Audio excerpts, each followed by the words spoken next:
وہ ساری قوتیں جو ان چوروں کے پیچھے بیٹھی ہوئی ہیں، میں آپ سب کو کہہ رہا ہوں کہ آپ ابھی سے سمجھ جائیں ملک کدھر جا رہا ہے۔ سری لنکا کے اندر جب پبلک نکلی تھی حالات اتنے برے نہیں تھے۔ آج کیوں نہیں پاکستانی قوم نکل رہی؟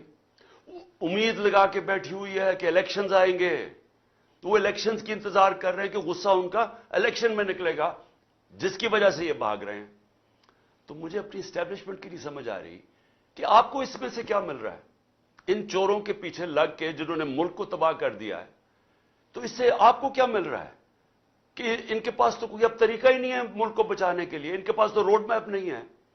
اکتوبر تک یہ کیوں انتظار کر رہے ہیں؟ کیونکہ انہوں نے اور ہمیں تحریک انصاف کو پکڑ دکڑ کرنی ہے، اداروں کو ہمارے خلاف استعمال کرنا ہے، کیسز اور کرنے ہیں۔ کیا اس سے یہ بچ جائیں گے؟ میں سوال یہ پوچھتا ہوں کہ کیا اس سے یہ بچ جائیں گے؟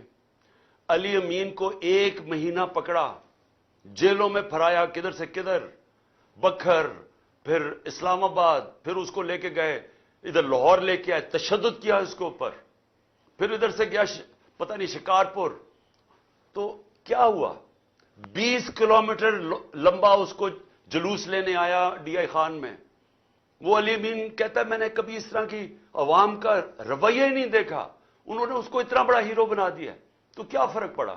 کیا یہ پکڑ دکڑ سے کچھ بدل جائے گا؟ کیا یہ عمران خان 2 دفعہ مجھے قتل کرنے کی کوشش کی، کیا میں رک گیا ہوں؟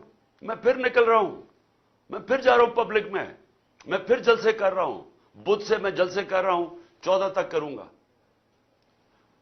یہ جو بھی آپ سمجھ رہے ہیں کہ یہ خوف زدہ ہو کے یہ کہ ایک تحریک جو لوگوں کے دلوں میں چلی گئی ہے وہ رک جائے گی، 4200 جگہ پہ لوگ نکلے ہیں، اور میں آپ کو اب یقین دلاتا ہوں کہ میری جو اگلی کال ہوگی وہ اس سے زیادہ لوگ نکلیں گے۔ اور یہ ضروری نہیں کہ اگر آپ اس طرح دباتے رہیں لوگوں کو اور پکڑ دکڑ کرتے رہیں تو ہم چپ کر کے بھیڑ بکریوں کی طرح اسی طرح ہی بیٹھے رہیں گے۔ ہم صرف اپنی ملک کی معیشت دیکھتے ہوئے، کیونکہ ہم نے باہر نہیں بھاگنا، ابھی تک میری جگہ یہ دوسرے ہوتے تو باہر بھاگے ہوتے بڑی دیر کے، ہم نے یہاں جینا مرنا ہے۔ اس لیے ملک کا سوچ رہے ہیں کہ اگر ہم نے یہاں سڑکوں کے اوپر نکلا ہے جس طرح سری لنکا میں لوگ نکلے تھے، تو یہاں تو معیشت تو آگے بیٹھ گئی ہے۔